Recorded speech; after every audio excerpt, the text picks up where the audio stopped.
तो आज आपका एग्ज़ाम था 10 दिसंबर को हिंदी क्लास 9 का मिड टर्म एग्ज़ाम 2021-22 में, और ये पेपर है आपके लिए इवनिंग शिफ्ट का। तो पेपर दे के आप आ चुके होंगे। उसके बाद हम चेक करते हैं अपनी आंसर, मैच करते हैं कितने मार्क्स आपके आए हैं। तो चलिए मैं आपको आंसर की लेके आया हूँ। साथ ही वीडियो को आपने भी लाइक करना है, अपने दोस्तों को शेयर करेंगे आप। वीडियो का टारगेट कम से कम 500 चाहिए भाई। देखो तुरंत मैं आपके लिए वीडियो बनाता हूँ, बहुत मेहनत करता हूँ आपके लिए, तो लाइक तो बनता ही है। स्वागत है आप सभी का एक नई वीडियो में। मैं हूँ आपके साथ आशीष सर। तो चलिए, अगर चैनल को सब्सक्राइब नहीं किया तो सब्सक्राइब कर लो, क्योंकि यहाँ पर आपको इसी तरह से हेल्पफुल कंटेंट मिलता रहेगा।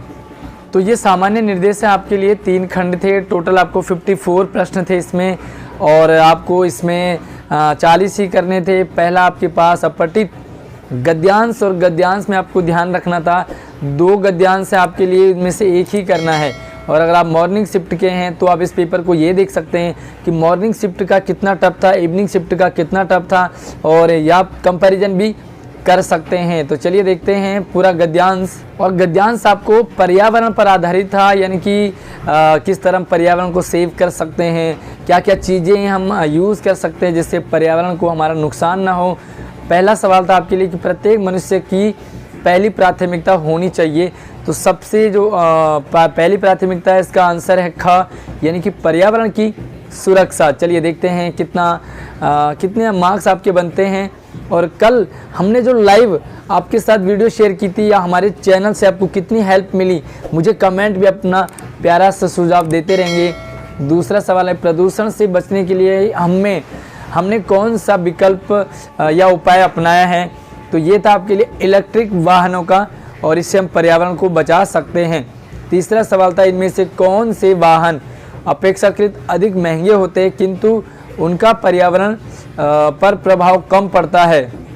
और इसका सवाल जो आंसर था वो था इलेक्ट्रिक वाहन, जो कि महंगे तो होते हैं लेकिन इनका पर्यावरण पर जो है गलत प्रभाव नहीं पड़ता है। और चौथा सवाल था आपके लिए, यदि पृथ्वी पर मौजूद प्राकृतिक संसाधनों को यदि एक घनी आबादी हर क्षण उपयोग में लेती है तो सदियों बाद क्या होगा।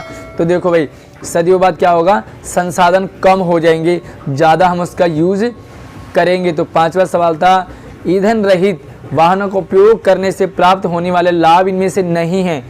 3 लाभ हैं लेकिन एक नहीं है। तो यहाँ पर समय की बचत नहीं है, क्योंकि समय ज़्यादा लगता है। बाकी प्रदूषण से भी बचता है, धन की भी बचत होती है, और प्राकृतिक संसाधनों की भी बचत होती है। तो इसका जो आंसर है वो रहेगा आपके लिए घ। तो चलिए अगला है। और दूसरा आपके पास यहाँ पर एक जो गद्यांश है दूसरा, जब किसी बालक का जन्म होता है तो यहाँ पर जो बच्चे के जन्म से लेकर के क्या क्या उसके साथ जुड़ जाती हैं, वो सारी बातें थी। तो चलिए छठे प्रश्न की तरफ। चलिए छठे प्रश्न आपके पास कुछ इस तरीके से था, किसी बालक के रिश्ते संबंध कब बनना शुरू हो जाते हैं। तो वो होते हैं उसके जन्म के साथ ही, यानी कि छठा ग इसका है। 7वें का, किस आयु के वाले बच्चों के साथ बच्चे खेलना पसंद करते हैं। तो देखो अपनी आयु के साथ खेलेंगे ना, तो इसका आएगा समान आयु के बच्चों के साथ। 8वां सवाल है, सामान्यतः किसको ध्यान में रखकर सच्ची मित्रता की जाती है। तो क्या देखा जाता है, एक दूसरे के प्रति व्यवहार के आधार पर, जैसे आपका व्यवहार होगा वैसे ही आप दोस्त भी बनाएंगे। 9वां प्रश्न है, गद्यांश के अनुसार सबसे मुश्किल काम क्या है। तो सबसे मुश्किल काम होता है सच्चे मित्र की पहचान करना। सच्चा बेस्ट फ्रेंड कौन है ना। आजकल धोखेबाज भी बहुत ज़्यादा होते हैं। निम्नलिखित में कौन हमारा मित्र नहीं हो सकता। तो यहाँ पर जो है वो लोभी स्वार्थी हमारा मित्र नहीं हो सकता। चलिए उसके बाद आपके पास 2 कविताएं थी, दोनों में से आपको एक ही करना था। और यहाँ पर किरण को लेकर के हैं, प्रकृति को लेकर के है। तो चलिए देखते हैं आपके लिए 11वां सवाल कौन सा है। चलिए, तो ये आपके पास कंप्लीट जो पेपर था और जो दोस्त कविता है। और किसकी किरण आने पर सारा संसार प्रकाशमय हो जाता है। बड़ा आसान सा था, सूरज की किरण। पत्तियां और डालियां किस रंग की दिखाई देती हैं। तो इसका आंसर था सुनहरे रंग की। किरणों के आने पर फूलों के ऊपर क्या प्रतिक्रिया हुई। तो फूलों के आने पर वो क्या हो गए, मुस्कुराने लगे, फूल मुस्कुराने लगे। पूरब दिशा में किरण अपने साथ क्या लेकर आती है। तो वो लेके आती है सुख से भरा सवेरा। और 15वें सवाल की तरफ बढ़ते हैं। कवि की हमसे क्या चाहत है। तो इसका जो आपका ख ऑप्शन है, यानी कि ऐसा काम करे जिससे संसार में हमारी प्रसिद्धि हो, हमारा नाम हो जाए। और अगर आपने ये वाला नहीं किया तो दूसरा देख लेते हैं। जिन बच्चों ने दूसरा किया था वाला, तो यहाँ पर एक पॉजिटिव थिंकिंग वाली बात कहते हैं, हौसले वाली या आशावादी बनने के लिए बात करते हैं। तो चलिए देखते हैं यहाँ पर अगला जो आपके पास 16वां सवाल है। चलिए पहला सवाल था तो इसका जो सही जवाब है वो है साथी को। ठीक है, साथी को हिम्मत बांधने की बात करता है। 17वां सवाल है कवि की राह में कौन सी बाधाएं आई। तो इसका आंसर आपके लिए है ख, यानी कि अंधेरा और तूफान आया। कवि को किस बात की आशा है, तो यहाँ पर जो आशा है वो रहेगी दुख के बाद सुख की, यानी कि दुख है तो सुख भी आएगा। और अगर लाइक नहीं किया तो यार लाइक कर दो फटाफट से। 500 लाइक आपको कम से कम करना है, क्योंकि बहुत मेहनत मैं आपके लिए करता हूँ। तुरंत वीडियो लेके कोशिश करता हूँ, नई नई अपडेट लेके आता हूँ। निर्झर सा कहाँ बहा किसके लिए प्रयुक्त हुआ है, तो ये है आपके लिए पानी के लिए, राइट। और उसके बाद देखो कवि के अनुसार सागर कैसा है, तो सागर है आपका गहरा है, युगों से ठहरा हुआ और सीमाओं से युक्त है। तो चलिए 21वें सवाल की तरफ। तो चलिए अब आपके पास आ गया व्याकरण पाठ, ग्रामर। और अगर आपने हमारे चैनल से ग्रामर की प्रैक्टिस की थी और अगर आपकी अच्छी तैयारी हुई है तो यार कमेंट आपका बनता है कि पॉजिटिव जो भी रहा हो। और मैंने काफ़ी तैयारी करवाई थी आपको कल लाइव, अगर आपने देखा होगा तो। जिन बच्चों ने मिस कर दिया भाई वो देखो आप मिस कर देते हैं, लेकिन कोशिश मैं पूरी करता हूँ। अनुमान शब्द में उपसर्ग, ख था आपका अनुमान। उपसर्ग वाला शब्द बताना था तो ये था आपका उपयुक्त। ठीक है, और लालिमा शब्द में जो प्रत्यय बताना था तो ये है इमा, छोटी ई वाली, और एक प्रत्यय वाला शब्द तो ये था आपके लिए सामाजिक, समाज जमा एक। विश्वसनीय में मूल शब्द क्या है, तो मूल शब्द आपका विश्वास जमा अनीय। और अब चलते हैं 26वें प्रश्न की तरफ।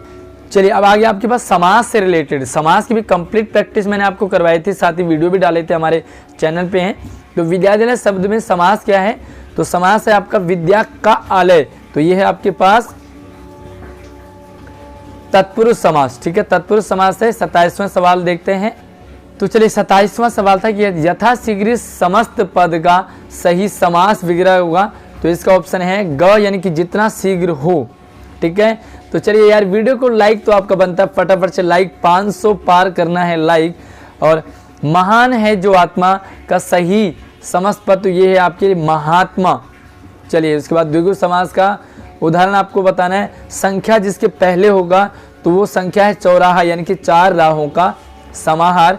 और पीत है वस्त्र जिनका अर्थात पीताम्बर विष्णु, कौन सा समास है, यह समास विग्रह किसमें, तो ये है बहुव्रीहि, यानी कि जिसमें तीसरे पद की बात करते हैं बहुव्रीहि समास होता है। 31वें सवाल अब आपके पास आ गया अर्थ की दृष्टि से वाक्य भेद। वे बाजार नहीं गए, आपको वाक्य भेद बताना था। तो यार ये निषेध वाक्य है, जहाँ पर न की फीलिंग आए वो निषेध वाक्य हो जाता है। चलिए अगला सवाल 32वां कि आज शायद वर्षा हो, ये अर्थ की दृष्टि से वाक्य भेद कौन सा टाइप का है, तो ये है आपके लिए संदेह। जहाँ पर शायद हो, जहाँ पर डाउट में रहे आप, तो वो आपका संदेहवाचक होगा। वाक्य के कंप्लीट भेद अगर आपको पढ़ने हैं, समझने हैं, तो इस वीडियो के डिस्क्रिप्शन में आपको सारा कुछ मैटर मिल जाएगा। चलिए आज्ञावाचक वाक्य को पहचानना है आपने कि कौन सा एग्जाम्पल है, तो इसके लिए आपका ग है। आज शाम तक जरूर आ जाना, तो ये आज्ञा है, इसे निवेदन भी कह सकते हैं। 34वां देखो इच्छावाचक वाक्य का सही उदाहरण है इच्छा। तो यहाँ पर जहाँ पर कि इच्छा जताई जा रही हो, आज तो कहीं खेलने को मिल जाए, तो ये आपका घ यानी कि इच्छावाचक है। और उसके बाद देखते हैं, ओके अगला है आपके लिए रमा गा रही है, इसको आपने बदलना है विस्मयवाचक वाक्य में, तो ये आपके लिए रहेगा ग। वाह रमा गा रही है, यानी कि हैरान वाली संबोधन चिन्ह लग जाता है। और अब आ गया आपके पास ये है आपके लिए अलंकार। और अलंकार से रिलेटेड कल हमने वीडियो बनाई थी, यार मुझे ज़रूर कमेंट करके बताएं कि आपको कितनी हेल्प मिली कल लाइव क्लास से। सागर सा गंभीर हृदय, देखो जहाँ पर सा सी से समान हो वहाँ पर आपका होता है उपमा अलंकार। और चलिए 37वें सवाल पर। चलिए 37वां सवाल है निम्नलिखित में रूपक अलंकार का उदाहरण कौन सा है। रूपक अलंकार, तो जहाँ पर आरोप किया जाता है, तो यहाँ पर देखो मैया मैंने चंद्र खिलौना, चंद्र रूपी खिलौना, तो यहाँ पर आपका रूपक अलंकार है। और कल ही मैंने ये सारे अलंकार के एग्जाम्पल बताए थे। सुवर्ण को खोजत फिरत कवि व्यभिचारी चोर, पंक्ति में कौन सा अलंकार है? तो यहाँ पर आपको अलंकार छांटना था और ये है श्लेष। सुवर्ण शब्द के यहाँ पर 3 अर्थ हैं, कवि, व्यभिचारी और चोर के लिए अलग अलग यहाँ पर अर्थ है। और उत्प्रेक्षा अलंकार का उदाहरण छांटना है। तो यहाँ पर आपका जो उत्प्रेक्षा अलंकार है वो था आपके लिए, या ले चला साथ में तुझे कनक ज्यों, तो यहाँ पर ज्यों आया है आपका उत्प्रेक्षा अलंकार है। और 40 में देखो, जिस जगह एक ही शब्द एक से अधिक बार प्रयुक्त हो लेकिन उस शब्द के अर्थ भिन्न भिन्न हो, यानी कि एक ही शब्द हो लेकिन बहुत सारे अर्थ हो, उसे कहते हैं श्लेष अलंकार। और यमक अलंकार वहाँ पर होता है जहाँ पर एक ही शब्द 2 बार प्रयोग हो, लेकिन यहाँ पर क्या है ना, सॉरी एक से अधिक बार प्रयोग हो, तो वो आपका रहेगा यमक अलंकार। श्लेष अलंकार में एक ही शब्द के बहुत सारे अर्थ होते हैं, लेकिन यमक अलंकार में एक ही शब्द बार बार प्रयोग होता है और हर बार अर्थ अलग अलग होता है। तो ख इसका सही उत्तर है। और 41वां सवाल देखते हैं। चलिए, तो ये आ गया आपके पास पाठ्य पुस्तक, यानी कि जो क्षितिज हमने इसके कंप्लीट वीडियो बनाई थी, प्रैक्टिस टेस्ट भी आपके लिए बनाए थे। तो चलिए देखें, यहाँ पर ये ल्हासा की ओर चैप्टर से लिया गया है। और इसका जो पहला सवाल यानी कि 41 वाला था, तिब्बत की ज़मीन का बड़ा हिस्सा किनके हाथों में था? तो ये था मठों के हाथ में। ख ऑप्शन करेक्ट था। वहाँ बेगार में मिल जाते हैं कौन? तो बेगार में मिलते हैं मजदूर। और भिक्षु नम से कैसे व्यक्ति थे? तो वो थे बड़े भद्र, और भद्र का मतलब होता है सज्जन, यानी कि अच्छे इंसान। जागीर के आदमियों के लिए राजा से कम नहीं होता था कौन?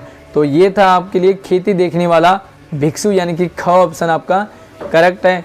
तो चलिए यार, वीडियो को लाइक करने में कंजूसी नहीं करनी है, बार बार आपको कहता हूँ लाइक जरूर करते रहिए। 45 को देखते हैं।